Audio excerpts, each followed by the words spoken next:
آج صبح مجھے جیو پہ ایک پروگرام میں سننے کا اتفاق ہوا. اس میں پی ٹی آئی کے ولید اقبال تھے اور نون لیگ کے مصدق ملک اس میں مہمان تھے. تو اس نے ہوسٹ کا یہ سوال تھا کہ اس وقت وے فارورڈ کیا ہونا چاہیے، مطلب یہ کہ آگے کا راستہ کس طرح سے نکلے گا، کس طرح سے نکالنا چاہیے، کیونکہ ظاہر ہے کہ اس وقت بہت زیادہ کنفیوژن ہے اور پارٹیوں کے درمیان بھی، اور الیکشن کے ریزلٹس بھی اس وقت کچھ لوگ متنازع کہہ رہے ہیں، کچھ اس پہ خوش ہیں. تو ولید اقبال نے یہ کہا کہ ہمارے منشور میں ایک کلوز ہے جو کہ ٹروتھ اینڈ ریکنسیلیشن کے بارے میں ہے، یعنی کہ جب تک سچ سامنے نہیں آئے گا مفاہمت بھی نہیں ہو سکتی، تو آگے جانے کا تو سوال ہی پیدا نہیں ہوتا. تو اب سوال یہ پیدا ہوتا ہے کہ ولید اقبال کی نظر میں یا پی ٹی آئی کی نظر میں سچ کیا ہے، اس کا فیصلہ کون کرے گا کہ کون سچ بول رہا ہے کون جھوٹ بول رہا ہے. تو اگر پی ٹی آئی واقعی سچ کو سامنے لانا چاہتی ہے اور سچ کا بول بالا کرنا چاہتی ہے، تو پھر یہ بھی اس کو ماننا پڑے گا کہ اگر 2024 کے انتخابات میں دھاندلی اس کے خلاف ہوئی ہے تو پھر 2018 میں دھاندلی اس کے حق میں ہوئی تھی، کیونکہ یہ تو سب کو پتہ ہے، یہ اس کے ثبوت موجود ہیں. عمران خان کے اپنے بیانات ہیں کہ وہ اور فوج ایک پیج پہ تھے. پھر انہوں نے کہا کہ میں اسٹیبلشمنٹ کو پتہ نہیں 25-26 سال سے جانتا ہوں. اس کے بارے میں تو غیر ملکی میڈیا میں مضامین بھی چھپے 2018 کے الیکشن میں کہ کس طرح سے عمران خان کو لایا گیا. تو اس کے بہت زیادہ ثبوت ہیں. دوسری بات یہ ہے کہ اگر اس وقت نون لیگ اور پیپلز پارٹی کی پی ٹی آئی کے جو آزاد امیدوار ہیں یا پی ٹی آئی حمایت یافتہ جو آزاد امیدوار ہیں ان کی خریداری جو ہے وہ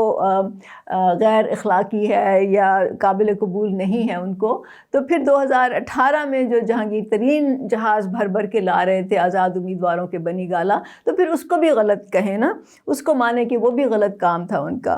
لیکن پی ٹی آئی کے نزدیک سچ ہمیشہ وہ ہوتا ہے جو وہ بولتے ہیں، جو وہ کہتے ہیں. تو جہاں تک مفاہمت کا سوال ہے تو اس کی تو ابتدا ہی ڈائلاگ سے ہوتی ہے، مطلب آپ مل کے بیٹھتے ہیں، اس کے بعد کوئی بات چیت کرتے ہیں، پھر کوئی مفاہمت کا راستہ نکالتے ہیں. لیکن عمران خان نے اور اب جو ان کے موجودہ معلق ان کو کہا جاتا ہے چیئرمین ہیں گوہر خان، ان کے بیانات آتے رہے ہیں، ہمیشہ وہ کہتے رہے ہیں کہ ہم پیپلز پارٹی اور نون لیگ کے ساتھ تو کبھی بھی بیٹھنے کو تیار نہیں ہوں گے، اس کا سوال ہی پیدا نہیں ہوتا. تو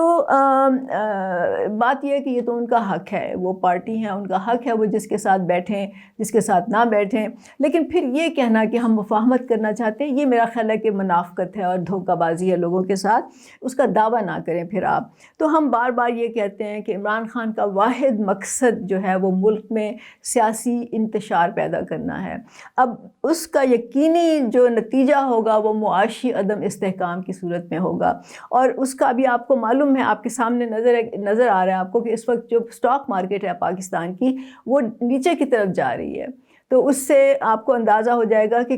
جو سیاسی عدم استحکام ہوتا ہے، انتشار ہوتا ہے، اس کا مارکیٹ پہ، اس کا معیشت پہ کتنا بڑا اثر ہوتا ہے، اور اس کی وجہ سے پاکستان کو بہت زیادہ پرابلمز کا سامنا ہو سکتا ہے. تو معیشت جب بھی خراب ہوتی ہے اس کا امپیکٹ ان عام لوگوں پہ زیادہ ہوتا ہے، غریبوں پہ ہوتا ہے، جو کہ پہلے سے ہی مشکلات کا شکار ہوتے ہیں. تو اس سے نہ صرف پی ٹی آئی کی بدنیتی ظاہر ہوتی ہے بلکہ یہ بھی پتہ چلتا ہے کہ یہ عوام دشمن پارٹی ہے.